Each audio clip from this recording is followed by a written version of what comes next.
এই world class ফুটবলারদের পাশাপাশি নাম হলো সাদিও মানে। এই সাদিও মানের কথাও কয়েকদিন আগে দেখলাম বন্ধুরা আমার। সাদিও মানে ভাই আমার বিশ্ব মিডিয়ার কাছে তার বিবৃতি দিচ্ছে সাদিও মানে। সাদিও মানে কে জানেন? তিনি একজন পৃথিবী বিখ্যাত ফুটবলার ভাই আমার। পৃথিবীর কয়েক নম্বরে ফুটবলার, ওয়ার্ল্ড ক্লাস ফুটবলারদের মধ্যে অন্তর্ভুক্ত ভাই আমার সাদিও মানে। তাকে মিডিয়া পারসন প্রশ্ন করেছেন, হে সাদিও মানে, আপনার হাতে যে মোবাইলটা দেখছি এই মোবাইলটা অনেক কম দামি মোবাইল এবং মোবাইলের স্ক্রিনটা ফাটা। আপনার মতো একজন ওয়ার্ল্ড ক্লাস ফুটবলারের হাতে এই রকম মোবাইল মানায় না। সেই সময় সাদিও মানে বলে, আমি আমার অরিজিনকে ভুলি না, আমি আমার ইনভেনশনকে ভুলি না, আমি আমার উদ্ভাবনাকে ভুলি না, আমি আমার অতীতের কথাকে ভুলতে পারি না। হে মিডিয়া পারসন শুনে রেখে দিন, আমি কে জানেন? আমি সাদিও মানে। আমি রিলিজিয়ানের ক্ষেত্রে আমি একজন আই এম মুসলিম, আমি একজন মুসলমান। মাই ফাদার ইজ এ ইমাম সাহেব, আমার পিতা হলেন একজন ইমাম সাহেব। আমি একজন ইমাম সাহেবের সন্তান, মুসলমান ঘরের সন্তান। আমি নবীর আদর্শ মেনে চলি। আমার হাতে যে মোবাইলটা দেখছেন সত্যি এটা কম দামি মোবাইল, কিন্তু মাথায় রাখবেন আমার আল্লাহ যা ক্ষমতা আজকে দিয়েছেন, আমি এক মাসে ভারতীয় টাকায় 70 থেকে 50 থেকে 70 কোটি টাকা এক মাসে আমি ইনকাম করি ভারতীয় টাকায়। আমার ক্ষমতা আছে, আমি ইচ্ছা করলে কয়েকটা আইফোন ব্যবহার করতে পারি, কয়েকটা ফেরারি গাড়ি নিয়ে ঘুরে বেড়াতে পারি, কিন্তু সেটা অতিরঞ্জিত হবে, দেখানো হয়ে যাবে। আমার ইসলাম দেখানো পছন্দ করে না, আমার ইসলাম অতিরঞ্জিত পছন্দ করে না। হে তরুণ যুবকেরা, হে বিশ্ব মিডিয়া শুনে রেখে দেন, জেনে রেখে দেন, আল্লাহর কোরআন কি বলছে শুনে রাখুন।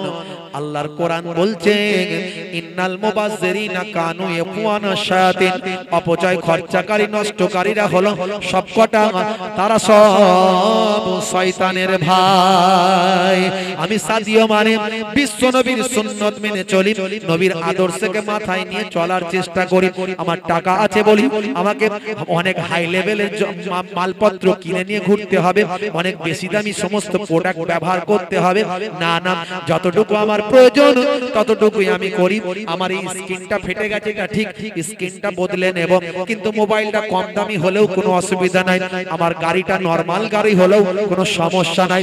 বরং আমি ওই টাকাটা কি করি শুনুন, হে বিশ্ব মিডিয়া শুনে রেখে দেন, আমি প্রতি সপ্তাহে কয়েক কোটি টাকা মানুষের জন্য, দুস্থ অসহায় মানুষের জন্য কয়েক কোটি টাকা প্রতি সপ্তাহে আমি দান করি। হে তরুণ যুবকেরা, সাদিও মানে সেই সময় বলেছিলেন, হে বিশ্ব মিডিয়া শুনে রেখে দিন, আমি আমার অতীতকে ভুলতে পারি না। আমার বাড়ি হলো আফ্রিকা মহাদেশের একটা ছোট্ট দেশ, দেশটার নাম হলো সেনেগাল। এই সেনেগালে আমার বাড়ি। সেনেগালের রাজধানী থেকে কয়েকশো কিলোমিটার দূরে একটা ছোট্ট গরিব গ্রামে আমি থাকি। সেই গরিব গ্রামের মানুষদের আমি দেখেছি, আমি তখন ছোট, আমার দেশ তখন ফুটবলে চান্স পেয়েছে, তখন আমার দেশ গরিব দেশের মুখে হাসি ফুটেছিল যে গরিব দেশের মানুষেরা অনাহারে অর্থাহারে দিন কাটায়। সেদিন আমি প্রতিজ্ঞা করেছিলাম আমিও খেলাধুলায় বড় হব, ফুটবলে বিখ্যাত হয়ে আমি মানুষের মুখে হাসি ফোটাবো। আমি ফুটবলের কথা বলছি বলে ভাববেন না যে আমি ফুটবল খেলাকে সাপোর্ট করছি না। ব্যক্তিগতভাবে আমি ফুটবল পছন্দ করি না। যদি বলেন হয় কেন, এই জন্য যে পা বুকে লাগে, মুখে লাগে, মাথায় লাগে, গায়ে লাগে। এক মানুষের পা অন্য মানুষের বুকে। আমি অন্য খেলা, যদি বলেন খেলা পছন্দ করেন, সত্যি কথা বলতে ছোটবেলায় খেলাধুলা করতাম, এখন তো বয়স হলো, আর খেলাধুলা করা সম্ভব নয়, আর খেলাধুলা দেখারও সম্ভব নয়। তবে যদি বলেন যে আপনি ব্যক্তিগতভাবে কোনো খেলা পছন্দ করেন, আমি বলবো শরীর চর্চার জন্য যদি কোনো খেলাধুলা করেন সেটা অসুবিধা নাই। ক্রিকেট খেলতে পারেন, ব্যাডমিন্টন খেলতে পারেন, আপনি ভলিবল খেলতে পারেন, জিম করতে পারেন, ব্যায়াম করতে পারেন, ক্যারাটে খেলতে পারেন, এগুলো শরীর চর্চার জন্য খেলতে পারেন। কিন্তু ফুটবলের কথাটা আমি বলছি কারণ এখান থেকে একটা কিছু বলার চেষ্টা করছি, এখান থেকে একটা মানুষের কাছে ভালো বার্তা দেওয়ার চেষ্টা করছি।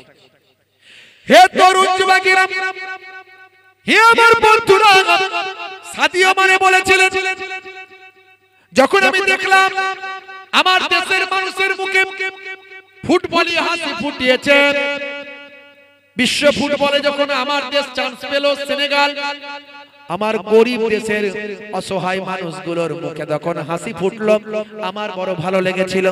সেদিন আমি ঠিক করেছিলাম আমিও বড় একজন ফুটবলার হব, আমার দেশের মানুষের মনে মুখে হাসি ফোটাবো। সেদিন আমি বল নিয়ে প্র্যাকটিস করতে লাগলাম, খালি পায়ে খেলতাম, জুতো কেনার আমার পয়সা ছিল না, কারণ আমার বাপ হলেন একজন, আব্বা হলেন ইমাম সাহেব, পয়সা বেশি নাই, দিন চলে না, অনাহারে ওয়াদাহারে অল্প খেয়ে দিন কাটাতে হয়। আমি কিভাবে জুতো কিনতে পারি, কিভাবে বুট কিনতে পারি? হে তরুণ যুবকেরা, এইভাবে আমি খেলতে খেলতে এক সময় দেখা গেল আমার আর সাহায্য করার কেউ নাই, আমার প্রতিবেশীরা, আমার চাচা আত্মীয় স্বজনেরা আমার পাশে দাঁড়ালেন। এক সময় আমি বড় মাপের একজন ফুটবলার হলাম, বিশ্ব ফুটবলে আমি চান্স পেয়ে গেলাম। আজকে সেই সাদিও মানে, আমার টাকার কোনো অভাব নাই, কিন্তু সেদিনের ইতিহাস আমি ভুলে যাই না। আজ আপনি আমার গ্রামে যাবেন, আমার গ্রামে গিয়ে দেখবেন আমার গ্রামটা আর গরিব গ্রাম নয়, সেই গ্রামটাকে আমি বড় বড় শহরের মতো একটা শহর বানিয়ে দিয়েছি। আমার নিজস্ব টাকায় হসপিটাল করেছি, আমার নিজস্ব টাকায় ইউনিভার্সিটি করেছি, আমার নিজস্ব টাকায় কলেজ করেছি, স্কুল করেছি, বিদ্যালয় করেছি, আমার নিজস্ব টাকা দিয়ে আমার ওই ছোট গ্রামটাকে আমি শহরে পরিণত করেছি। এইভাবে আমি গরিবের জন্য সদকা করি, দান করি, টাকা পয়সা ব্যয় করি, আমার নবীর দেখানো পথে চলার চেষ্টা করি। হে তরুণ যুবকেরা, মিস্টার সাদিও মানে তিনি বলেন, আমি একজন নামাজি, আমি একজন হিজাব পরিহিতা মহিলাকে বিবাহ করেছি, যাকে বিবাহ করেছেন তার নাম হলো আয়েশা। আয়েশা নামক একজন হিজাব পরিহিতা পর্দাওয়ালি একজন মহিলাকে তিনি বিবাহ করেছেন, এবং যেখানে তিনি খেলতে যান, যে জায়গায় থাকেন, সেই জায়গায় তিনি নামাজ পড়েন, মসজিদে গিয়ে 5 ওয়াক্ত নামাজ পড়েন। যখন কোনো হোটেলে থাকেন, হোটেলের পাশাপাশি কোনো মসজিদ যদি যান পান, সেই মসজিদে গিয়ে তিনি 5 ওয়াক্ত নামাজ পড়েন। ইন্টারনেটে ফুটেজ দেখা যায়, ভাই আমার সাদিও মানে মসজিদের নামাজ তো পড়ছেন, মসজিদের টয়লেটটাও নিজে হাতে 100 মায় পরিষ্কার করছে। আদর্শ দেখুন, একজন ফুটবলার আমাদেরকে শেখাচ্ছে, তিনি মসজিদের টয়লেট পর্যন্ত নিজে হাতে পরিষ্কার করছেন। এত বড় একজন বিশ্বমাপের ব্যক্তিত্ব। ভাইরা আমার, তরুণ যুবকেরা আমার, রাসূলের আদর্শ আখলাকটাকে তারা গ্রহণ করেছে। মুসলমান নামাজ ছেড়ে দেবেন না, নামাজের সময় হলে নামাজটা পড়ুন, নামাজ ছেড়ে দেবেন না। নামাজ যদি ছেড়ে দেন, আমাদের নবীর উম্মত হয়ে আর কি লাভ হলো? আমরা মানুষ হলাম, মানুষ হয়ে আমাদের কি লাভ?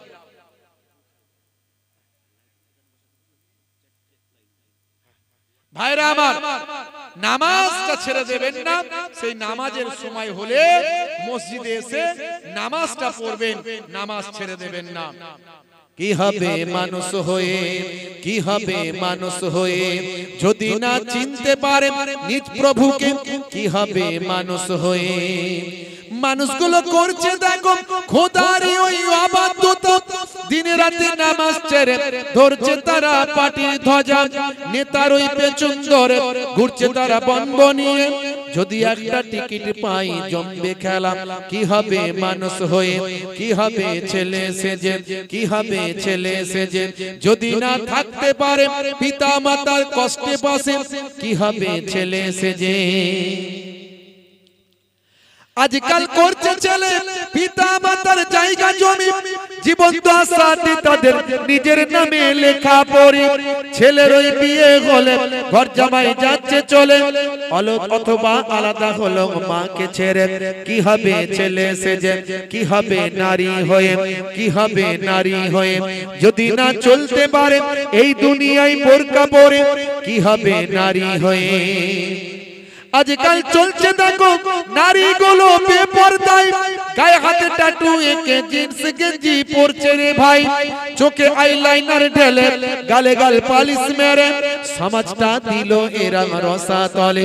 কি হবে নারী হয়ে, কি হবে নারী হয়ে, কি হবে ছাত্র সেজে, কি হবে ছাত্র সেজে যদি যাই সময়টা ওই ফ্রি ফায়ার আর পাবজি খেলে।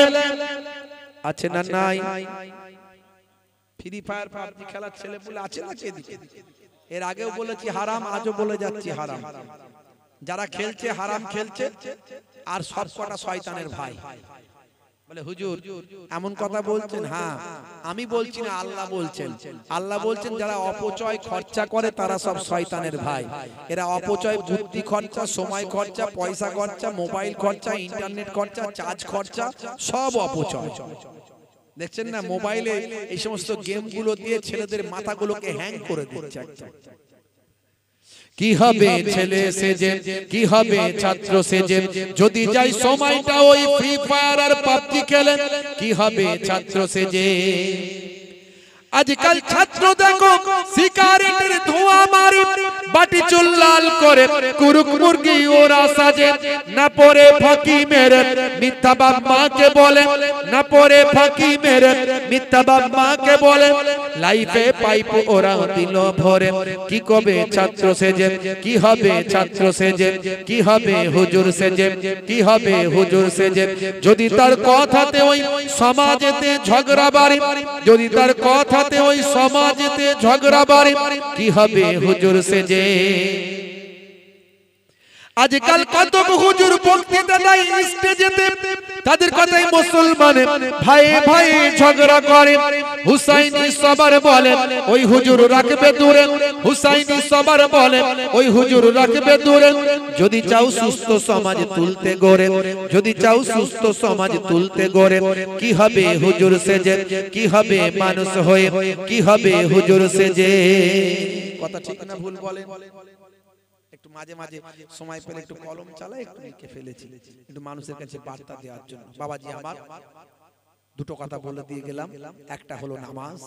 এত আলোচনার মধ্যে দিয়ে সেই নামাজকে, নামাজের কথাই বারবার তোলার চেষ্টা করেছি, কারণ আল্লাহ বলেছেন ইন্নাস সালাতা তানহা আনিল ফাহশাই ওয়াল মুনকার, নিশ্চয় নামাজ তোমাকে অশ্লীলতা অন্যায় থেকে দূরে সরিয়ে দেবে। আল্লাহর কোরআন।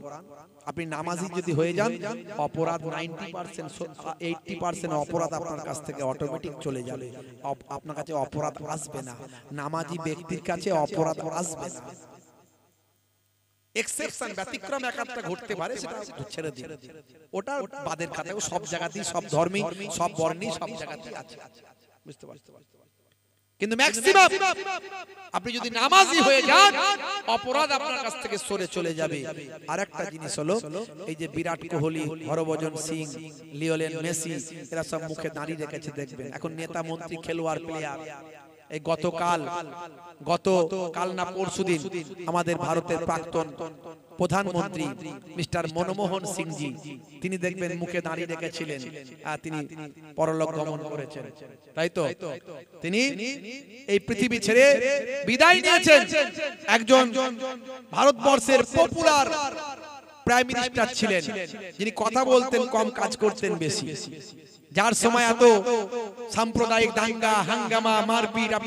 আপনি ইনভেস্টিগেশন করুন, আপনি ভাই আমার যে সমস্ত অতীতের যে বায়োডাটা সেগুলো তুলে ধরুন, দেখুন, আপনি সার্চ করুন, দেখবেন তার আমলে এত দাঙ্গা হাঙ্গামা, এত সাম্প্রদায়িকতা, এত খুন খারাপি তার আমলে ছিল না। বুঝতে পারছেন? তার আমলে জিডিপি কোথায় ছিল? জিডিপি অনেক হাই লেভেলে ছিল। মাননীয় প্রধানমন্ত্রী মিস্টার মনমোহন সিংজির আমলে জিডিপি অনেক হাই লেভেলে ছিল। গরিবের হাতে পয়সা ছিল, এখন গরিবের হাত ফাঁকা। দেখুন চাকরি বাকরি কাজ কর্ম শুধু এই পশ্চিমবঙ্গ নয়, সারা ভারতবর্ষের দিকে তাকিয়ে দেখুন। পশ্চিমবঙ্গ তো আমরা অনেক তুলনামূলক ভালো আছি অন্য রাজ্যের থেকে। যারা অন্য রাজ্যে খোঁজ খবর নেয় না তারা জানে না, আমরা খোঁজ খবর পাই তো অন্যান্য রাজ্যে কি চলছে, খোঁজ নিয়ে দেখবেন কি হচ্ছে, তবে বুঝতে পারবেন। হ্যাঁ, আজানের ভলিউম একটু জোরে হয়ে গেছে, ইমাম সাহেবকে ধরে নিয়েছে, 2 লক্ষ টাকা ফাইন করেছে। আবার আমরা আবার বড় বড় কথা বলি, এখানে অত্যাচার হচ্ছে ওখানে অত্যাচার হচ্ছে। বাংলাদেশে যে অত্যাচার হচ্ছে সেই অত্যাচারের আমরা তীব্র নিন্দা করি। আর এই পশ্চিমবঙ্গে, এই ভারতবর্ষে, পশ্চিমবঙ্গের কথা তো আমরা শান্তি, পশ্চিমবঙ্গ অনেক শান্ত আছে। এই ভারতবর্ষে উত্তরপ্রদেশ, এই যে মধ্যপ্রদেশ, এই হরিয়ানায় যেগুলো হচ্ছে এর নিন্দা কে করবে? যারা বাংলাদেশের সংখ্যালঘুদের জন্য গলা ফাটাচ্ছেন, নিশ্চয় আমরাও সংখ্যালঘুদের নিরাপত্তার কথা বলি। ইসলাম বলেছে সংখ্যাগুরু সম্প্রদায়কে, হে সংখ্যাগুরু সম্প্রদায়, সংখ্যালঘুদের নিরাপত্তা তোমাদের দিতে হবে, সুনিশ্চিত করতে হবে। এটাই ইসলামের আদর্শ। বাংলাদেশের সংখ্যাগুরু সম্প্রদায়ের মানুষ যদি সংখ্যালঘুদের নিরাপত্তা সুনিশ্চিত করতে না পারে, তার মানে বুঝতে হবে তারা ইসলামের আদর্শ মানে না। এটা সত্য, আমরা তার তীব্র নিন্দা করি। কিন্তু মণিপুরে কি হচ্ছে সংখ্যালঘুদের, তার ব্যাপারে কবার গলা ফাটিয়েছো? বাংলাদেশের জন্য যতবার গলা ফাটাচ্ছ, বাংলাদেশে একটা অন্য দেশ, সে দেশের সরকার আছে, গভর্নমেন্ট আছে, কিন্তু আমার দেশের মণিপুর আমার দেশ, তো এটা আমার রাজ্য, আমার রাজ্য আমার দেশের মধ্যে, সেখানে শত শত ভাই আমার সংখ্যালঘু মানুষরা আজকে মারা যাচ্ছে, তাদের ওখানে অত্যাচার চলছে, জাতি বিদ্বেষ, বর্ণ বিদ্বেষ, দাঙ্গা, সেটা নিয়ে কতবার কথা বলছো? তার বেলায় নাই। কত মুসলমানদের জীবন চলে যাচ্ছে, গরুর গোশত খাওয়ার নাম করে মেরে ফেলা হচ্ছে, হত্যা করা হচ্ছে, যখন তখন ধর্মীয় স্লোগান দিয়ে অপমান করা হচ্ছে, তার বেলায় কতবার কথা বলছো? তার বেলায় নাই। ভাইরা আমার, তরুণ যুবকেরা আমার, খুব সাবধান, খুব সাবধান। এই সামনে ভোট আসছে, ভোটের আগে অনেক রকম গন্ডগোল লাগানোর চেষ্টা করবে, মাথা ঠান্ডা রাখবেন। আইন আছে, প্রশাসন আছে, আমার রাজ্যে এখনো আইনের শাসন চলে, এখনো পুলিশ প্রশাসন অনেক সজাগ, সহযোগিতা নেবেন। আইন আছে, বিচার আছে, কোর্ট আছে, যেখানে যা যাওয়ার, কিন্তু মাথা গরম কেউ করবেন না, অশান্তি থেকে দূরে থাকবেন। ভাইরা আমার, তরুণ যুবকেরা আমার, সেই মনমোহন সিংজির কথা বলছিলাম। মনমোহন সিংজি মুখে দাড়ি রেখেছিলেন, কথা ঠিক না ভুল? কত নেতা মন্ত্রী, খেলোয়াড়, প্লেয়ার তারা দাড়ি রেখেছেন। বন্ধুরা আমার, সেই দাড়ি হলো নবীর সুন্নত। ছোট হলো রাখবেন, মুখের সৌন্দর্য আর নবীর সুন্নত আপনি সৌন্দর্য মনে করে নয়, সুন্নত মনে করে রাখবেন। হতে পারে আজ ছোট আছে, কাল বড় হয়ে যাবে, ইমানের শক্তি বেড়ে গেলে একদিন বড় সুন্নতি দাড়ি রাখবেন আপনি। তার আগে যদি মারা যান, কবরে যাওয়ার পরে কত সুন্নতের কথা বললাম, কোন সুন্নত দেখা যাবে না। কত সুন্নতের কথা বললাম, কোন সুন্নত দেখা যাবে না, কিন্তু একটা সুন্নত দেখা যাবে কবরে গেলে, সেটা হলো মুখের দাড়ি। মুনকার নাকির ফারিস্তা যখন বলবে মান রব্বুকা, দেখতে পাবে মুখে দাড়ির দেখা। হতে পারে ওই দাড়িটা হবে নাজাতের জারিয়া। জোরে হবে না? এই দুটো জিনিস মাথায় রাখবেন, একটা হলো নামাজ, দুই নাম্বার হলো মুখের দাড়ি। আবার পয়লা জানুয়ারি, এই জানুয়ারি মাসের 31 ডিসেম্বর, পয়লা জানুয়ারি, মুসলমানের ছেলে জানুয়ারি মাস এলেই কি করে, ডিসেম্বর মাস থেকে শুরু হয়ে যায় মোটামুটি, কি তাই তো নাকি? ওরে বাপ রে বাপ, কি চলছে রে ভাই! হ্যাঁ, সব 4 চাকা গাড়ি, ওই যে 407 আর গাড়িগুলো সব ভাড়া করে নেবে, সব খুঁজে পাওয়া যায় গাড়ি, সব প্রত্যেক দিন সব ছেলেরা উঠে সব ডিজে বক্স লাগিয়ে দিল, সারা রাস্তা নাচতে নাচতে যায়, ঠিক ঠাক ঠিক ঠাক ঠিক ঠাক, কি যে করছে আল্লাহই জানে। মিলাদুন নবীতেও যায়, ঈদের দিনে ফার্স্ট কাতারে নামাজও পড়ে ভাই। আবার পয়লা জানুয়ারি, 1 জানুয়ারি, 31 ডিসেম্বর, 26 ডিসেম্বর ভাই আমার পিকনিক করতে যায়, সেখানে গিয়ে সিগারেটের ধোঁয়া তো মারে, সিগারেট চালায়, মাঝে মাঝে কিছু ছেলে বলে নাকি লাল পানিও খায়, শুনেছি বলে লাল পানিও খায় ওরা। হুজুর জানেন না ওরা লাল পানিও চালায়? হায় রে হায়, এগুলো হারাম। মুসলমান, একে তো শব্দ দূষণ করছো, যারা করে যেই করুক না কেন, তুমি কেন করবে? এই যে ডিজের আওয়াজ মারাত্মক ভয়ঙ্কর, এমনি মাইকের আওয়াজ, বিভিন্ন ধর্মের ধর্মগুরু, ধর্মশাস্ত্রের ভাই আমার আলোচনা, ওয়াজ, বক্তব্য, ভাই আমার কীর্তন যারা যারা আছে, সেগুলো একটা আলাদা সাউন্ড, কিন্তু ডিজের সাউন্ড মানে একদম পুরো এলাকা যেন মনে হচ্ছে থরথর করে কাঁপে। তারপরে মুসলমানের ছেলেরা সেখানে গিয়ে নাচ, অশ্লীলতা, ভাই আমার ইসলামে নিষেধ। আমি আপনাদের কাছে বলবো, হে যুবকেরা, পরিবর্তন হন, পরিবর্তন হন। ইসলামে এই সমস্ত অন্যায় খারাপ আচরণগুলো করা চলবে না, কঠিন গুনাহের অন্তর্ভুক্ত হয়ে যাবে। ভাইরা আমার, তরুণ যুবকেরা আমার, মাথায় রাখবেন, এই পয়লা জানুয়ারি, ভাই আমার, জানুয়ারি মাসে ট্যুর, আপনার ডিসেম্বর মাসে ট্যুর, আপনি ট্যুর করতে পারেন, কিন্তু এই ট্যুর মনে করে আপনি যে এই ডিজে গান বাজনা অশ্লীলতায় মেতে উঠবেন, এটা ইসলামে কঠোরভাবে নিষেধ। আর এতে বিভিন্ন রকম অন্যায় অপরাধে মানুষ লিপ্ত হওয়ার সম্ভাবনা থাকে। আপনি নিজের ভবিষ্যৎও নষ্ট করে ফেলবেন, শারীরিকভাবেও আপনি ক্ষতিগ্রস্ত হবেন। মদ, সিগারেট, এই সমস্ত নেশাগ্রস্ত নেশার জিনিসগুলো শরীরের জন্য ক্ষতি। আমি আপনাদের অনুরোধ করব, ইসলামেও যেমন হারাম, এই কাজগুলো করবেন না। এগুলো থেকে দূরে থাকা জিনিসকে তোমরা মেনে চলবে, তোমরা কখনো বিপদগামী হবে না। এই দুটো জিনিস তোমাদের জন্য আমি ছেড়ে দিয়ে গেলাম, এই দুটো জিনিস তোমরা মেনে চলো। রেখে কেন আমি তোমাদের তরে সেরা দুটি উপহার, রেখে কেন আমি তোমাদের তরে সেরা দুটি উপহার, আল্লাহর বাণী কোরআন মাজিদ আর বাণী আমার। জোরে হবে না? অন্য জায়গায় আবার আল্লাহর নবী বলেন, তারাকতু ফিকুম মা ইন আখাযতুম বিহি লান তাদিল্লু কিতাবাল্লাহি ওয়া ইতরাতি আহলা বাইতি।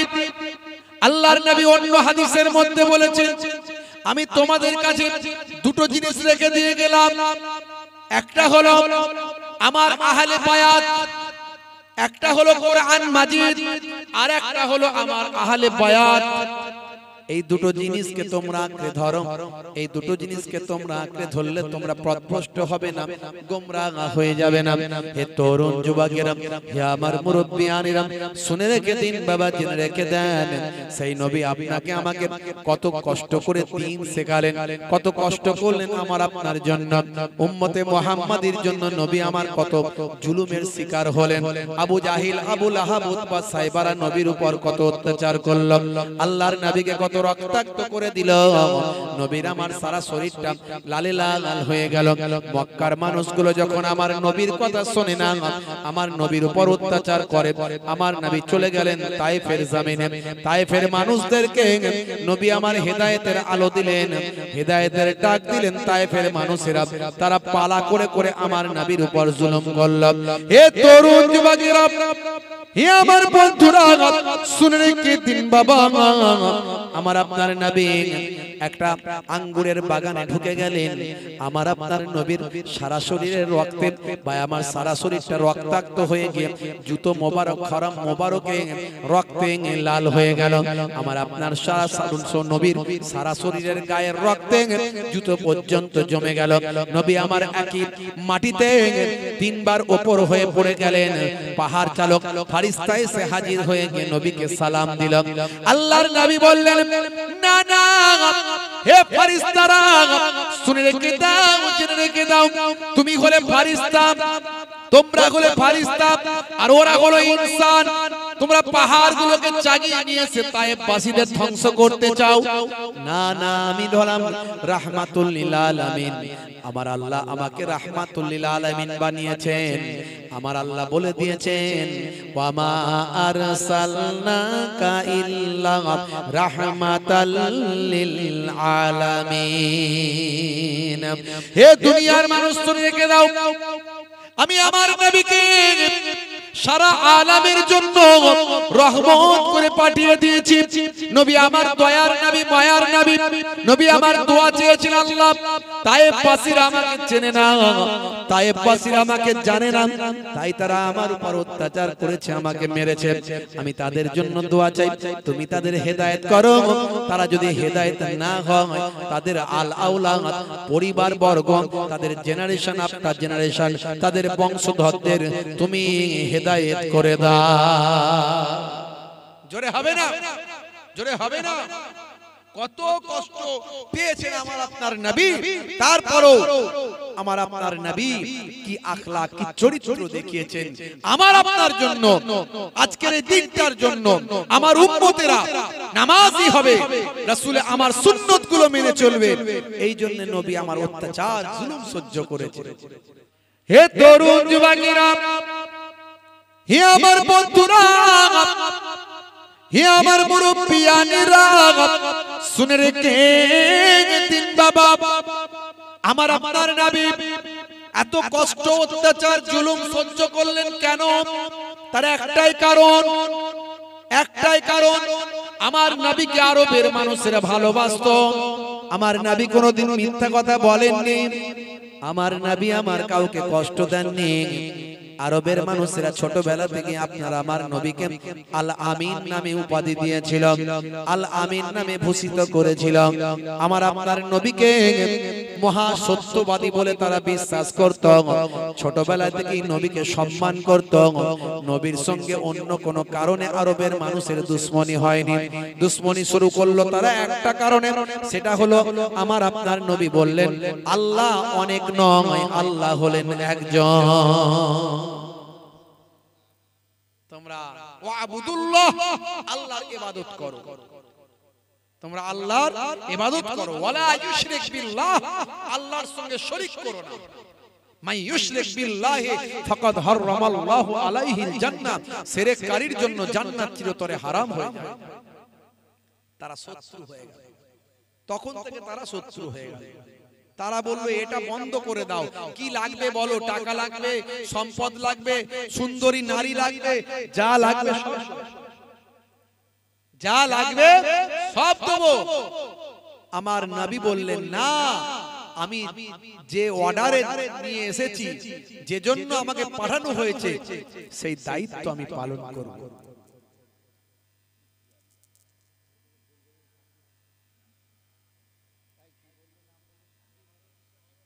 সেটার নাম ইখতিয়ার নয়, আরেকটা দুটো বাচ্চা, কোনটা? ইখতিয়ার পাওয়া গেছে, যাক আলহামদুলিল্লাহ, ইখতিয়ার বলে বাচ্চাটা পাওয়া গেছে, বলুন আলহামদুলিল্লাহ। যাক আল্লাহ। সাকিব আবার হারিয়ে গেছে, অনেকক্ষণ ধরে পাচ্ছেন না, কত বয়স? ওই তো সাকিব। হ্যাঁ, সাকিব আপনাকে দেখছেন, আপনি সাকিবকে দেখতে পাচ্ছেন না। সাকিব দাদাকে দেখছে। এই কোচি, তোমরা নাম আলাদা কেন হয়ে যাও বলো তো, কি বিপদ বলো দেখিনি? দুটো বাচ্চা, যাক আল্লাহ পাইয়া দিয়েছে দুজনকে, কি মুশকিল। ফেমাস হয়ে গেল, সাকিবকে সবাই চিনে গেল, ইখতিয়ারকেও সবাই চিনে গেল, কথা ঠিক না? যাক, একবার দরুদ শরীফ আল্লাহুম্মা সাল্লি আলা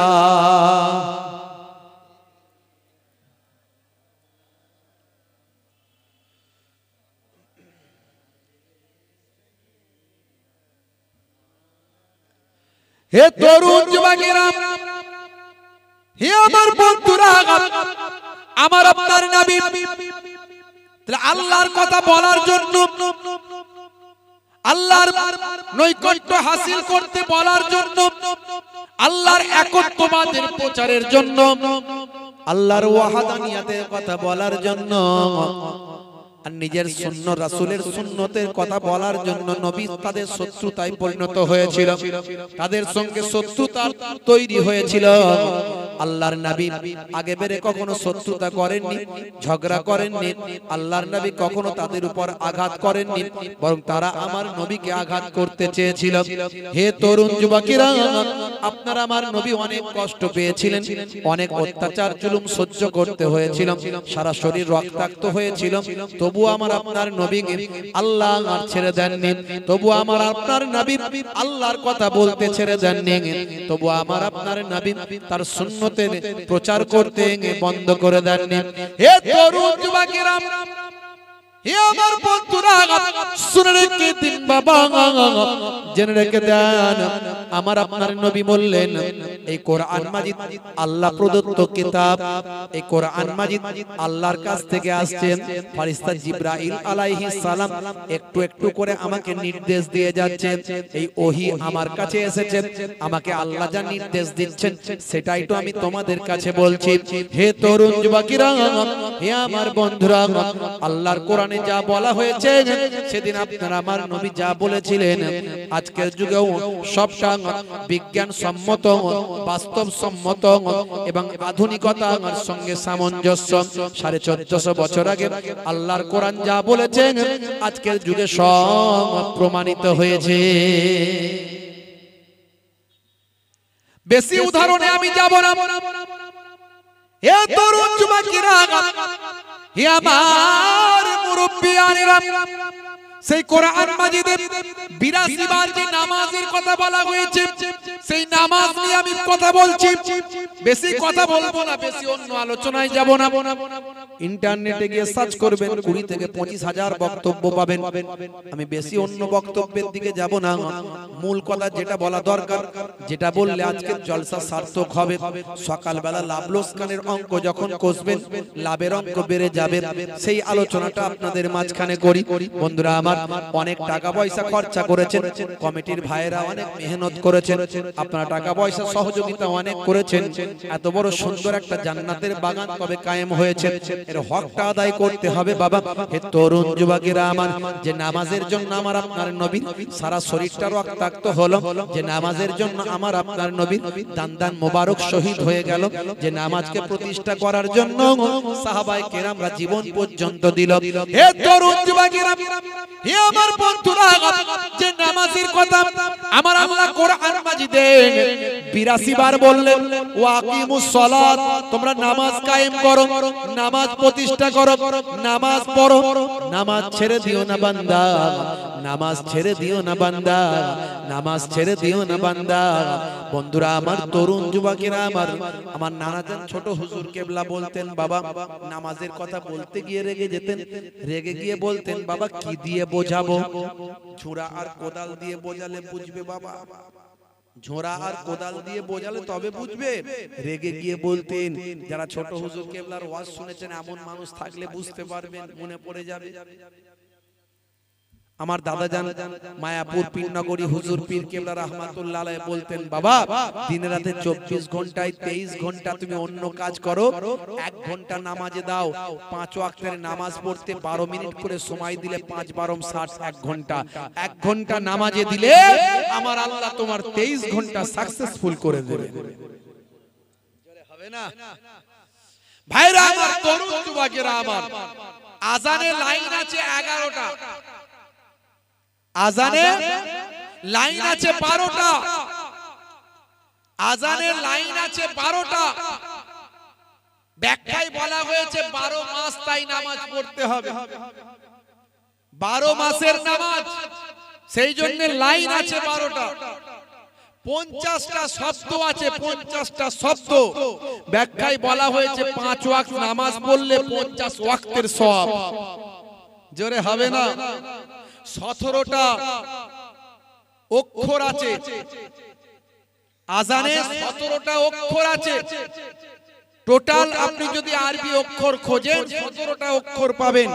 এই 17টা অক্ষরের ব্যাখ্যায় বলা হয়েছে 17 রাকাত ফরজ নামাজ আজানের মাধ্যমে আহ্বান করা হয়। 17 রাকাত ফরজ নামাজ, সেই জন্য 17টা অক্ষর আজানে আছে।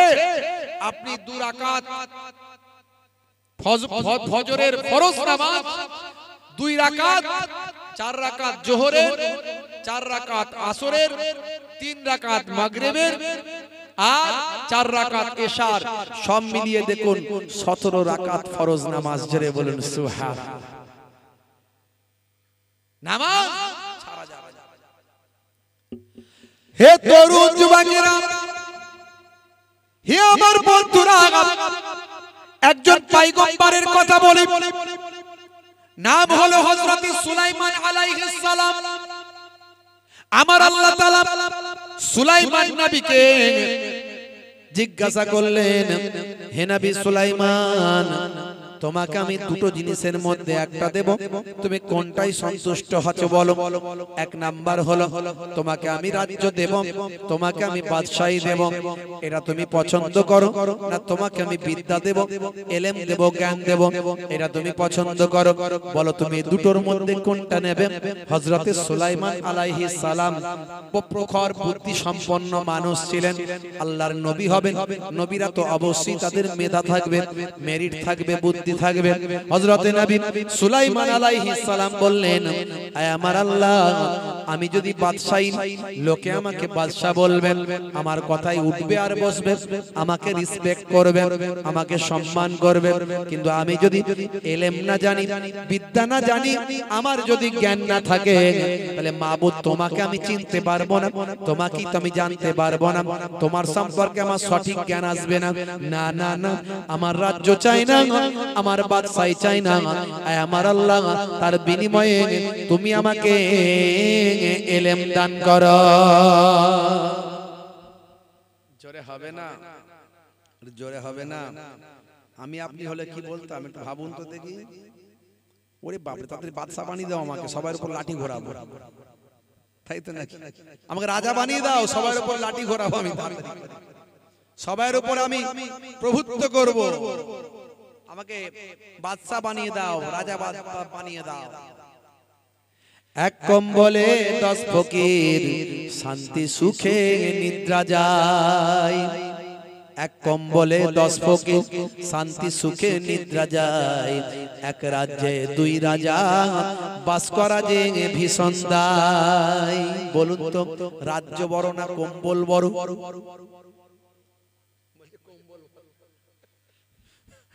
ভাই বলছে ঝোকে ঝোকে, বলছে কম্বল বড়, সর্বনাশ করেছে। রাজ্য বড় না কম্বল বড়, কোনটা? আপনারা কি বলছেন, কম্বল বড় না রাজ্য? জোরে বলে, কোনটা বড়? রাজ্য বড়, তাই তো? একটা রাজ্যে দুটো রাজা টিকতে পারে না, এ বলে ওকে মারলে সবটাই আমার, তাই তো নাকি? এখন তো বুঝতে পারছি, এলাকায় 2-4টে নেতা হয়ে গেলে কি হয়, এই নেতার সঙ্গে ওই নেতার মিল নাই, ওই নেতার সঙ্গে ওই নেতার মিল নাই, কথা ঠিক না ভুল? আর যদি প্রকৃত আল্লাহওয়ালা মানুষ হয়ে যায়, 10টা ফাকিহ, এই আল্লাহর ইশকে, আল্লাহর মহব্বতে, এই দুনিয়ার পয়সা চাওয়া ফকির নয়, আল্লাহর দরবারের ফকির। 10 জনকে যদি একটা কম্বলের ভিতর রাতের বেলা ঢুকিয়ে দেন, ফজরের আজান যখন হবে, আসসালাতু খায়রুম মিনান নাওম,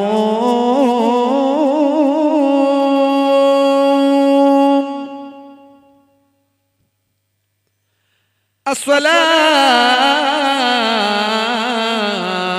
খায়রুম মিনান নাওম।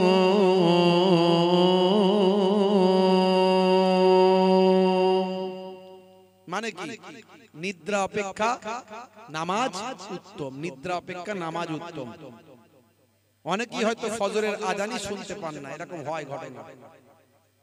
তাড়াতাড়ি ঘুমিয়ে গেলে তাড়াতাড়ি উঠতে পারবেন, এইজন্য ইসলামের নির্দেশ রাত বেশি জাগবে না, তাড়াতাড়ি ঘুমিয়ে যাও, ফজরের আগে উঠে যাও, ফজরের নামাজ পড়ো, তারপরে কোরআন তেলাওয়াত করো। বাড়িতে যে ঘরে কোরআন তেলাওয়াত হয়, সে ঘরে আল্লাহর রহমতের ফারিস্তারা ঘন ঘন আসা যাওয়া করে, সেই ঘরের উপর বরকত হবে, রহমত হবে, আল্লাহ সেই ঘরের মানুষদের উপর মাগফিরাত করবে। ফজরের নামাজ আপনি কন্টিনিউ পড়ুন, দেখবেন মনের শান্তি পাবেন। হে তরুণ যুবকেরা, হে আমার বন্ধুরা, শুনে রেখে দিন বাবা, জেনে রেখে দেন। হে মুসলমান, একটুখানি খেয়াল করুন বাবা, মুসলমান তরুণ যুবকেরা আমার, মুরব্বিয়ানেরা আমার, হযরতে ভাই আমার সুলাইমান আলাইহিস সালাম, তিনি বললেন, হে আমার আল্লাহ, আমাকে রাজ্য দিতে হবে না, আমাকে ইলম দিন, আমাকে বিদ্যা দিন, জ্ঞান দিন। আমার আল্লাহর বড় ভালো লাগলো অ্যানসারটা শুনে। উত্তরটা শুনে বড় পছন্দ হলো আল্লাহর। আল্লাহ বললেন, হে নবী সুলাইমান, শোনো শোনো শোনো, তোমার উত্তরটা আমার বড় ভালো লেগেছে, তার তোমার কথা শুনে আমি বড় পছন্দ করেছি, তাই তোমাকে আমি এলেম তো দেব, তার সঙ্গে সঙ্গে রাজ্যও দেব, দুটোই দেব, এবং সাধারণ নয় অসাধারণ বানিয়ে দেব। শোনো, তোমাকে আমি এমন এলেম দেব, এমন বিদ্যা দেব, তুমি সারা বিশ্বের সমস্ত মানুষদের ভাষা বুঝবে। শুধু মানুষের ভাষা নয়, সারা বিশ্বে যত জীবজন্তু পোকামাকড় আছে সকলের ভাষা বোঝার ক্ষমতাও আমি আল্লাহ তোমাকে দিলাম। জোরে হবে না? হে তরুণ যুবকেরা, কোরআন মাজিদের একটা সূরা আছে, সূরার নাম হলো সূরা নামল। এর নামলুন মানে হলো পিপলে, পিঁপড়ে, পিপিলিকা। হে তরুণ যুবকেরা, এই সূরার মধ্যে আল্লাহ জানিয়েছেন, যখন হযরতে নবী সুলাইমান আলাইহিস সালাম তার সৈন্যদের নিয়ে আসছেন, বাবা ভাই আমার, তাখতের উপর বসে বসে যখন সৈন্যদের নিয়ে আসছেন, এমন সময় পিপিলিকার সর্দার তার দলের মানুষদের বলছেন, ইয়া আইয়ুহান নাম, হে আমার পিপিলিকার দলেরা শুনে রেখে দাও, উদখুলু মাসাকিনাকুম লা ইয়াহতিমান্নাকুম সুলাইমান, হে পিপিলিকার দল, ওয়াজুনুদুহুম, তার সৈন্যরা, সুলাইমান নবী এবং তার সৈন্যরা প্রত্যেকই আসছে, তোমরা তোমাদের বাসাতে গর্তেতে প্রবেশ করো, উদখুলু, তোমরা প্রবেশ করে নাও, ঢুকে যাও, তোমরা তোমাদের বাসাতে ঢুকে যাও। সুলাইমান নবী এবং তার সৈন্যরা সবাই আসছে, দেখবে তাড়াতাড়ি তারা এসে তোমাদের উপর অবতীর্ণ হবে, তোমাদের পদদলিত করে ফেলতে পারে, এই ভয়েতে ভাই আমার পিপিলিকার সর্দার তার সৈন্যদের, তার সঙ্গী সাথী, তার দলের মান, তার দলের পিঁপড়েদের, অন্যান্য সমস্ত পিঁপড়েদের বাসার ভিতর ঢোকার নির্দেশ দিচ্ছেন। এই আওয়াজটা, এই কথাটা আমার আল্লাহ হযরতের নবী সুলাইমান আলাইহিস সালামকে শুনিয়ে দিলেন। সুলাইমান নবী পিপিলিকার সর্দারের ভাষাটা বুঝতে পারলেন। জোরে হবে না? হে তরুণ যুবকেরা, আল্লাহ বললেন, শোনো, তোমাকে আমি এমন বাদশাহী দেব, শুধু মানুষের উপর বাদশাহী নয়, তুমি জিনেদের উপর বাদশাহী করবে, পশু পাখিদের উপর বাদশাহী করবে, সমস্ত জীবকুলের উপর তোমার বাদশাহী চলবে, হাওয়া বাতাস সবের উপর তুমি বাদশাহী করবে, তোমাকে আমি এমন বাদশাহী দেব। হে তরুণ যুবকেরা, সুলাইমান নবী একমাত্র নবী যে নবী আকাশে উড়ে উড়ে ঘুরে বেড়াতেন। ভাইরা আমার, তরুণ যুবকেরা আমার, হযরতে সুলাইমান নবীকে আল্লাহ এমন ক্ষমতা দান করেছিলেন। হযরতে সুলাইমান নবীর একটা সিংহাসন ছিল, উড়ন্ত সিংহাসন, যে সিংহাসনে উড়ে উড়ে তিনি সারা পৃথিবীকে শাসন করতেন, সারা পৃথিবীর এক প্রান্ত থেকে অপর প্রান্তে যেতেন। হে তরুণ যুবকেরা, হে আমার বন্ধুরা, শুনে রেখে দিন বাবা, জেনে রেখে দেন, হে মুসলমান, হযরতে সুলাইমান আলাইহিস সালামের এই উড়ন্ত সিংহাসন ভাই আমার সাবার রানী বিলকিসের বড় পছন্দ হলো। সাবার রানী বিলকিস তার বড় পছন্দ হয়েছে। সে সুলাইমান নবীকে বলল, হুজুর, বাদশা জাহাপানা, আপনার ওই সিংহাসনে যদি একটু অনুমতি দিতেন, আমি একটু সারা বিশ্বটা ঘুরে দেখতাম, একটু ঘুরে সারা বিশ্বটা দেখতাম। হে তরুণ যুবকেরা, হে আমার বন্ধুরা, শুনে রেখে দিন বাবা, আমার আপনার নবী পয়গম্বর হযরতে সুলাইমান আলাইহিস সালামকে সাবার রানী বললেন, বিলকিস বললেন, হুজুর, বাদশা জাহাপানা, একটু যদি সুযোগ দিতেন, তাহলে আমি আপনার সিংহাসনে একটু উঠে একটু সারা বিশ্বটা আকাশে ঘুরে ঘুরে দেখতাম, বাতাসের সঙ্গে ঘুরে ঘুরে গিয়ে ঘুরে ঘুরে দেখে আসতাম। একটু যদি আমাকে সুযোগ দিতেন, যদি কোনো বাধা বিপত্তি না থাকে, যদি আল্লাহর কোনো নির্দেশনা মানা যদি না থাকে, তাহলে একটু যদি আপনি আপনার সিংহাসনে ঘুরে বেড়ানোর সুযোগ দিতেন, হে তরুণ যুবকেরা, হযরত নবী সুলাইমান আলাইহিস সালাম সেই সময় বলেছিলেন, ঠিক আছে হে সাবার রানী বিলকিস, আপনাকে আমি সারা বিশ্ব একবার ঘুরিয়ে দেখাবো। ভাইরা আমার, তরুণ যুবকেরা আমার, শুনে রেখে দিন, জেনে রেখে দিন। এমন সময় ওই সিংহাসনে করে ভাই আমার ঘুরতে শুরু করলেন। বাতাসে উড়ে উড়ে বেড়াচ্ছেন, উড়ে উড়ে ঘুরতে ঘুরতে ঘুরতে ঘুরতে সাত সমুদ্রের মাঝখানে একটা দ্বীপ আছে, সুন্দর দ্বীপ। সাত সমুদ্রের মাঝখানে একটা সুন্দর দ্বীপ।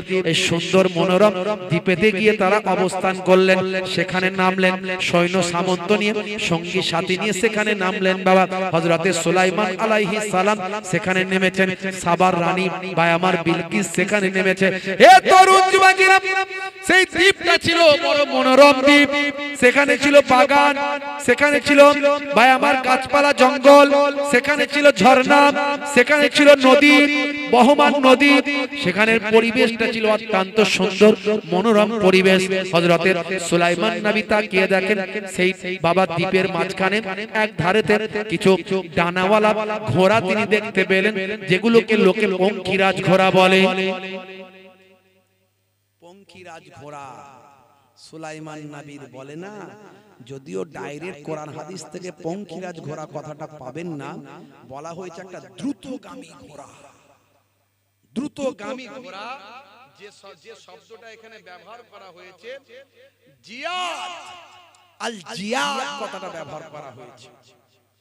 আল্লাহ রাব্বুল আলামিন কোরআন মাজিদে, ভাইরা আমার, তরুণ যুবকেরা আমার, মুরব্বিয়ানেরা আমার, সূরা সুয়াদের মধ্যে এই দ্রুতগামী ঘোড়ার কথা সুলাইমান নবীর আল্লাহ উল্লেখ করেছে। তবে ডাইরেক্ট কোথাও পঙ্খিরাজ ডানাওয়ালা ঘোড়া কথাটা কোরআন হাদিসে তেমন পাওয়া যায় না। তবে কয়েকটা হাদিসের একটু ব্যাখ্যায় গেলে হয়তো সেরকম টাচ পাওয়া যায়। এগুলো আসমানি অন্যান্য কিতাব থেকে, রেফারেন্স থেকে পাওয়া যায় যে পঙ্খিরাজ ঘোড়ার কথাটা, যেটাকে বলা হয় ডানাওয়ালা ঘোড়া। হে তরুণ যুবকেরা, হে আমার বন্ধুরা, শুনে রেখে দিন বাবা, জেনে রেখে দেন। অন্যান্য ধর্মগ্রন্থে এই বিষয়ে উল্লেখ করা হয়েছে বাবা। বিভিন্ন ধর্মগ্রন্থে, বিভিন্ন রিলিজিয়াসের মধ্যে তাদের ধর্মশাস্ত্রে কথাটা এসেছে। বন্ধুরা আমার, এই ডানাওয়ালা পঙ্খিরাজ ঘোড়ার কথা বা আমার উড়ন্ত ঘোড়ার কথা এসেছে বাবা। যে ঘোড়া আকাশে উড়ে উড়ে বেড়ায় এবং খুব দ্রুতগামী, চোখের পালকে এক জায়গা থেকে অন্য জায়গায় যায়। হে তরুণ যুবকেরা, হে আমার বন্ধুরা, শুনে রেখে দিন বাবা, জেনে রেখে দেন। হযরতে নবী সুলাইমান আলাইহিস সালাম এই ঘোড়াগুলোকে দেখলেন, বড় ভালো লাগলো, বড় পছন্দ হলো। ভাই আমার সাবার রানী বিলকিস তিনিও দেখলেন, বড় পছন্দ হলো। কিন্তু তার বাবা সৈন্যদের বললেন, দেখো তো ঘোড়াগুলোকে ধরা যায় কিনা। কিন্তু চোখের নিমিষে ঘোড়াগুলো কোথায় উড়ে চলে গেল, আর ধরতে পাওয়া গেল না। হে জওয়ান যুবকেরা, হযরতে সুলাইমান নবী ভাই আমার তার উড়ন্ত সিংহাসন নিয়ে তিনি চলে এলেন। ভাই আমার নিজের রাজ্যে সিংহাসনে বসে আছেন। সঙ্গে সঙ্গে তিনি অর্ডার করলেন, তার গোলাম জিনেদেরকে হাজির হতে বললেন। সমস্ত আমার গোলাম জিনেরা হাজির হয়ে যাও বাবা। ভাই আমার দোস্ত আমার, হযরতে সুলাইমান নবীর নির্দেশ পেয়ে সমস্ত গোলাম জিনেরা হাজির হয়ে যায়। সুলাইমান নবীর হাতে একটা আংটি ছিল, জানেন তো আংটি। এই আংটি আল্লাহ কুদরতি আংটি দিয়েছিলেন। এই আংটির ওসিলায় আল্লাহ এমন করেছিলেন সবকিছু সুলাইমান নবীর কন্ট্রোলের মধ্যে থাকে। এই আংটির ঘটনা আমি এর আগে বলেছি, আজ বলবো না। আজকে ঘটনা বলতে চাইনি, কিন্তু এটা একটা মাধ্যম এসে গেছে তাই বলছি। হে তরুণ যুবকেরা, হে আমার বন্ধুরা, শুনে রেখে দিন বাবা, জেনে রেখে দেন। গোলাম জিনেদেরকে বললেন, হে গোলাম জিনেরা, যাও যাও, ওই পঙ্খিরাজ ঘোড়া, ডানাওয়ালা উড়ন্ত ঘোড়া আমার চাই। সুলাইমান নবীর আন্ডারে জিনেরা থাকতো, জিনেদের উপর তিনি রাজত্ব করতেন। গোলাম বানিয়ে রেখেছিলেন জিনেদেরকে নিয়ে বাইতুল মুকাদ্দাস, জেরুজালেম, প্লাস্টাইনের মসজিদ, যে মসজিদ এখন ইয়াহুদরা দখল করে রেখেছে। ইমানদারেরা নামাজ পড়তে গেলে গুলি করে, বোমা মারে, লাঠি মারে, পেটায়। হ্যাঁ, দেখেছেন না? পৃথিবীর বুকে তিনটা মসজিদ আছে, তিনটে মসজিদ, যে মসজিদে ভ্রমণ করার জন্য আল্লাহ নির্দেশ দিয়েছে। একটা হলো বাইতুল্লাহ, মসজিদুল হারাম, যেটা হলো কাবা শরীফ। কাবা, যেখানে কাবা শরীফের চত্বরে কোন ইমানদার যদি 1 রাকাত নামাজ পড়ে 1 লক্ষ রাকাত নামাজের সওয়াব। জোরে হবে না? আরে জোরে হবে না? 2 নাম্বার হলো মসজিদে নববী শরীফ, আমার নবী পাকের হাতে তৈরি করা মসজিদ। ওই মসজিদে যদি কেউ 1 রাকাত নামাজ পড়ে 50,000 রাকাত নামাজের সওয়াব। জোরে হবে না? আর প্রথম কিবলা ছিল বাইতুল মুকাদ্দাস। এই বাইতুল মুকাদ্দাস হলো মুসলমানদের প্রথম কিবলা। আগে নামাজ ওই দিকেই পড়তেন আমার নবী, বুঝতে পারছেন? পরবর্তীকালে আমার নবীকে আল্লাহ নির্দেশ করলেন কাবা ঘরের দিকে মুখ করে নামাজ পড়তে। সেই বাইতুল মুকাদ্দাসে যদি কোনো বান্দা 1 রাকাত নামাজ পড়ে 25,000 রাকাত নামাজের সওয়াব। জোরে হবে না? সেই বাইতুল মুকাদ্দাস নবী সুলাইমান আলাইহিস সালাম জেনেদেরকে নিয়ে তৈরি করেছিলেন। জেনেদেরকে, হে তরুণ যুবকেরা, হে আমার বন্ধুরা, শুনে রেখে দিন বাবা, জেনে রেখে দেন হে মুসলমান, জেনেদেরকে গোলাম বানিয়ে রেখেছিলেন।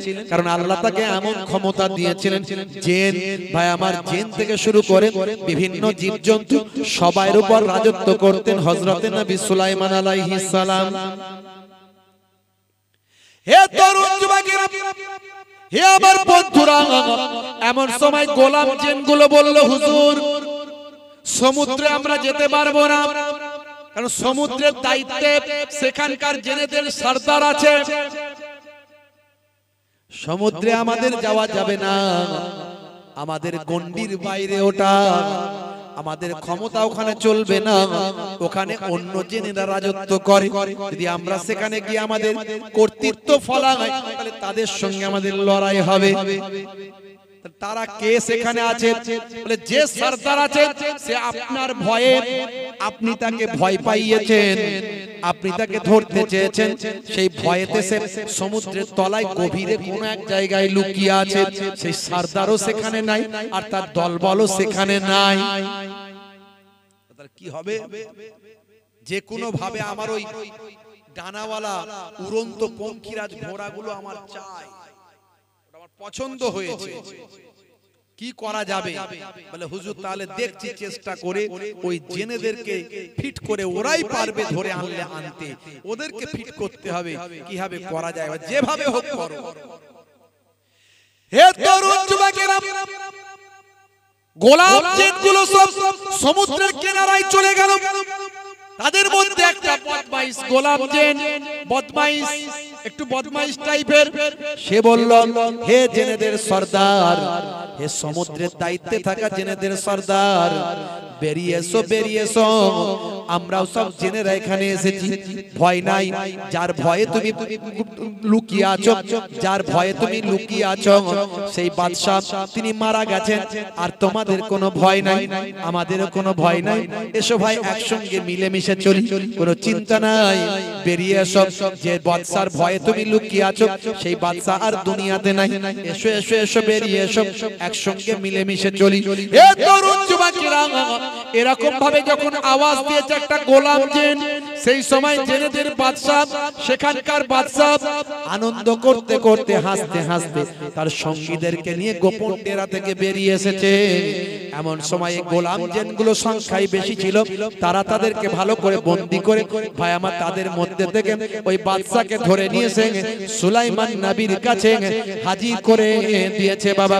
হে তরুণ যুবকেরা, হে আমার বন্ধুরা, এমন সময় হযরতে নবী সুলাইমান আলাইহিস সালাম সেই বন্দী জিনকে বললেন, বাদশা ভাই আমার সরদার জিনকে বললেন, হে সরদার তোমাকে একটা কাজ করতে হবে।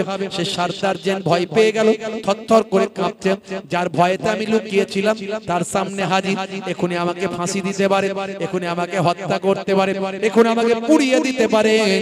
নবী সুলাইমান আলাইহিস সালামের ক্ষমতা যা বলেন তাই হয়ে যায়। হে তরুণ যুবকেরা, এমন সময় ওই সরদার জিন বলল, হুজুর আপনি কি আমাকে ক্ষমা করেছেন? বলে, তোমাকে ক্ষমা করিনি বাবা, কিন্তু ক্ষমা করে দেব। একটা শর্তে ক্ষমা করতে পারি। আমি সাত সমুদ্রের মাঝখানে দ্বীপেতে গিয়েছিলাম, সেখানে গিয়ে একদল ডানাওয়ালা পঙ্খিরাজ ঘোড়া, উড়ন্ত ঘোড়া আমি দেখেছিলাম, সুন্দর সুন্দর ঘোড়া দেখেছিলাম। ওই ঘোড়াগুলোকে ধরে আনতে যদি পারো আমি তোমাকে ক্ষমা করে দেব। ওই ঘোড়াগুলো আমার লাগবে। বললে, হুজুর চিন্তা করবেন না, খুব দ্রুতগামী ঘোড়া তো, তবে আশা করছি আমরা ধরে ফেলবো ইনশাআল্লাহ বলে চলে গেল। এবং সুলাইমান নবীর বশ্যতা স্বীকার করলো, তওবা করলো। সুলাইমান নবীর কাছে তারা সব ঈমান এনে নিল জিনগুলো। জোরে বলুন সুবহানাল্লাহ।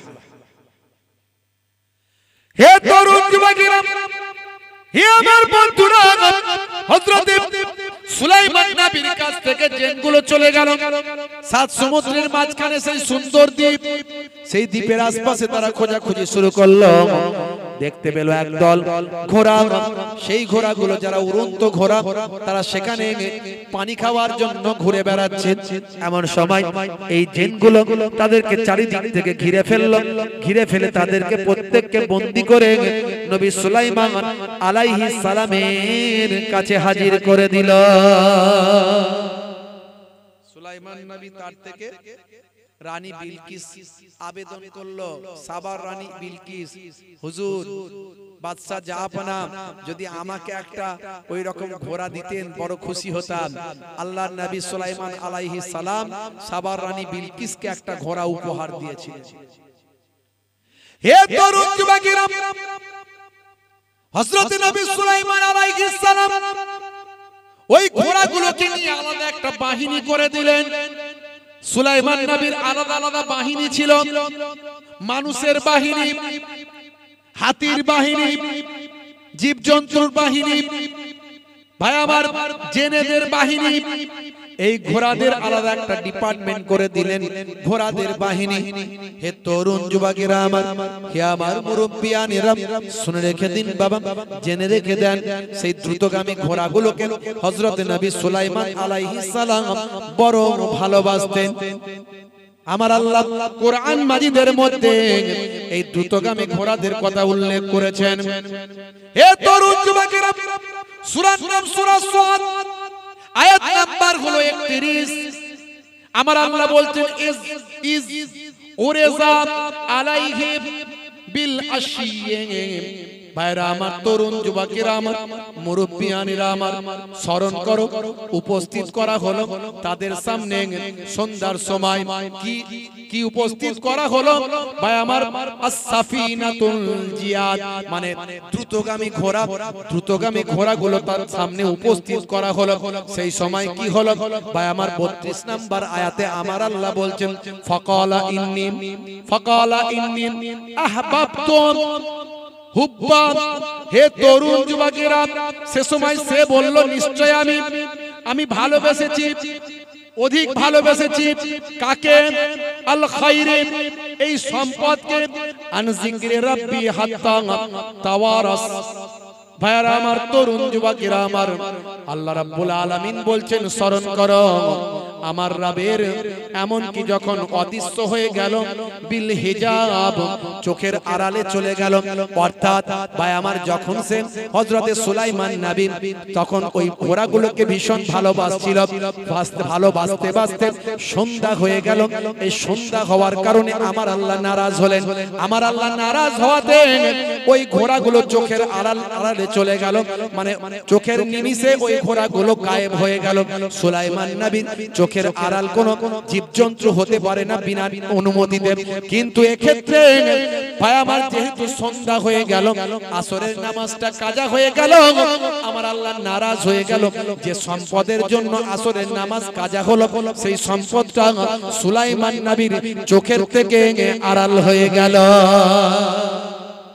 আল্লাহ কোরআন মাজিদে সব বলে দিয়েছেন। দেখেছেন আসরের নামাজটা কাজা করার জন্য ওই দ্রুতগামী ঘোড়াগুলো সুলাইমান নবীর চোখের কাছ থেকে চলে গেল, যাদের ক্ষমতা ছিল না সুলাইমান নবীর অনুমতি ছাড়া এক পা নড়া।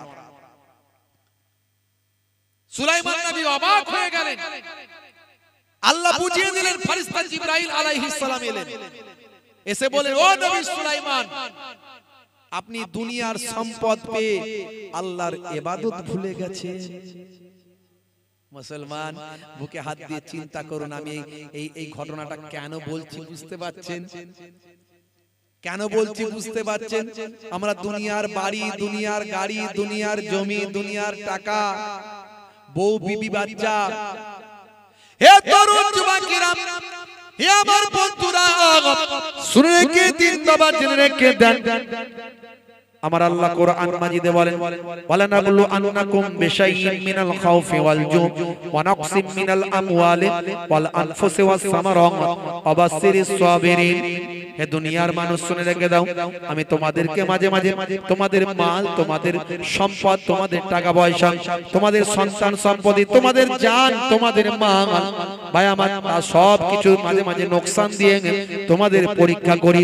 আমি দেখতে চাই কে বেশি সবরওয়ালা, কে তাদের মধ্যে ধৈর্যশীল। হে তরুণ যুবকেরা, হে আমার মুরব্বিয়ানেরা, আমার আল্লাহ আপনার আমার সম্পদ দিয়ে, টাকা পয়সা দিয়ে, বিবি বাচ্চা দিয়ে মাঝে মাঝে পরীক্ষা নেন, আর আমরা নোকসান করেন, সম্পদের নোকসান হয়, ক্ষতি দেন, দিয়ে আমার আল্লাহ দেখেন আমার বান্দা সবর করছে কিনা, আমার বান্দা ধৈর্যশীল হচ্ছে কিনা, আমার বান্দা আমার পরীক্ষায় উত্তীর্ণ হচ্ছে কিনা। মাঝে মাঝে আল্লাহ আমাদের পরীক্ষা নেন, আমরা পরীক্ষায় উত্তীর্ণ হতে পারি কিনা।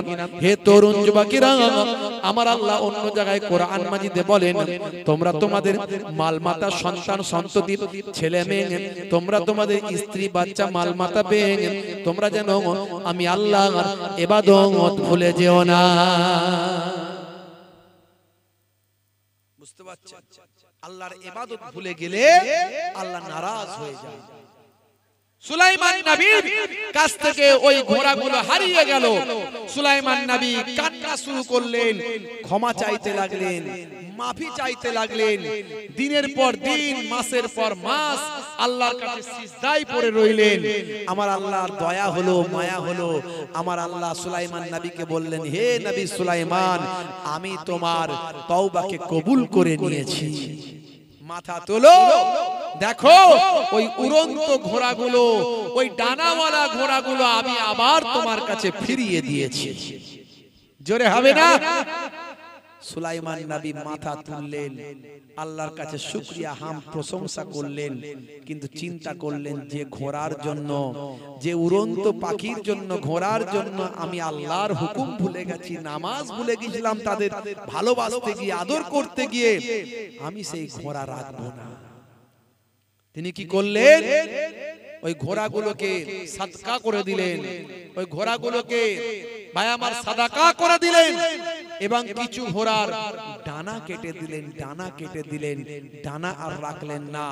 সেই থেকে ডানাওয়ালা ঘোড়ার আর জন্ম হয় না।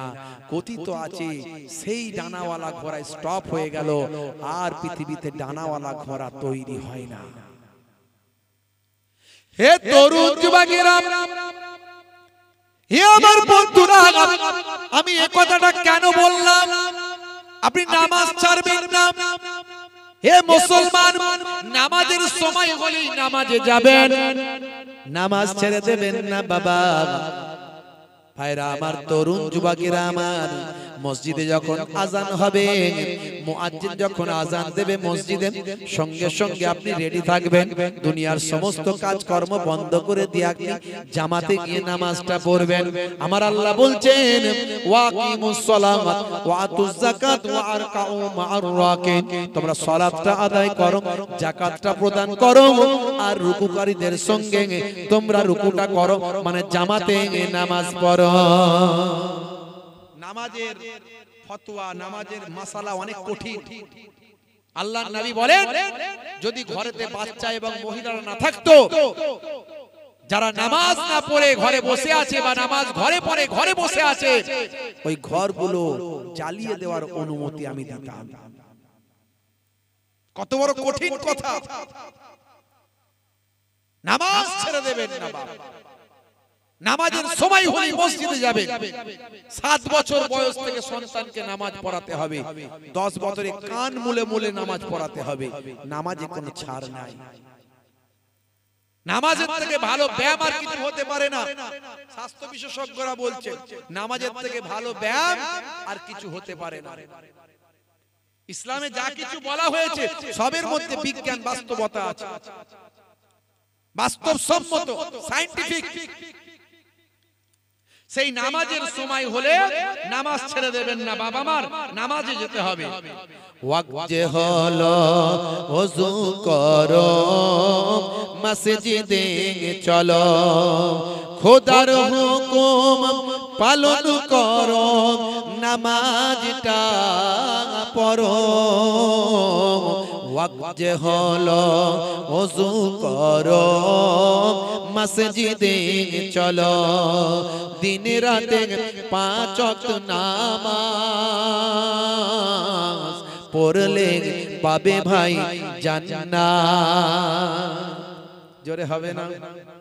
জোরে হবে না সুবহানাল্লাহ? সুবহানাল্লাহ বললে পয়সা লাগবে নাকি? একটু সুবহানাল্লাহ বললে সওয়াব আছে না নাই? এত মানুষ একটু মুখ দিয়ে সুবহানাল্লাহ বললেও তো নেকি হয়ে যাবে সঙ্গে সঙ্গে। কি জি? জোরে হবে না সুবহানাল্লাহ? ফজরের সময় হলে মসজিদে যাও তুমি চলে, ফেকো না বিছানায় শুয়ে, খোদা দেন রহমত ঢেলে। আরে জোরে হবে না? জোরে হবে না? জোহরের সময় হলে কাজটা দাও তুমি ছেড়ে, কিছু সময় দাও নামাজে, সফলতা আসবে চলে। ওয়াক্ত হলো ওযু করো, মসজিদে চলো, খোদার হুকুম পালন করো, নামাজটা পড়ো। ওয়াক্ত হলো ওযু করো, মসজিদে চলো, দিন রাতে 5 ওয়াক্ত নামাজ পড়লে পাবে ভাই জান্নাত। জোরে হবে না? আর জোরে হবে না? মাগরিবের ওয়াক্ত আসিলে মসজিদে যাও তুমি চলে, কবরে আযাব থেকে মুক্তি প্রভু দেবে।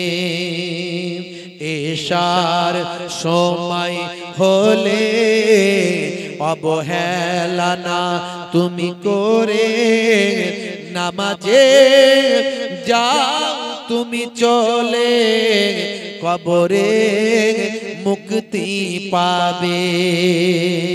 ওয়াক্ত হলো ওযু করো, মসজিদে চলো, খোদার হুকুম পালন করো, নামাজটা পড়ো। ওয়াক্ত হলো ওযু করো, মসজিদে চলো, দিন রাতে 5 ওয়াক্ত নামাজ পড়লে পাবে ভাই জান্নাত। বছরে হবে না। ভাইরা আমার, তরুণ যুবকেরা আমার, স্বাস্থ্য বিশেষজ্ঞরা বলছে নামাজের থেকে ভালো ব্যায়াম আর কি আছে। নামাজ তো দারুণ একটা ব্যায়াম।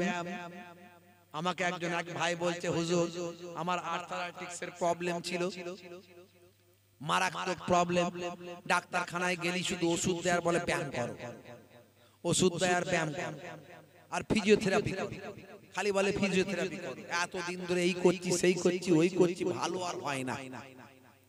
তখন ওয়াজ শুনলাম, নামাজের মধ্যে ভালো ব্যায়াম আছে, নামাজ পড়লে আল্লাহর রহমত হয়, আর আস্তে আস্তে শরীরের রোগ অসুখ বিসুখ সব কমে যায়। জোরে বলুন সুবহানাল্লাহ। নামাজ যদি ঠিকঠাক ভাবে পড়া হয়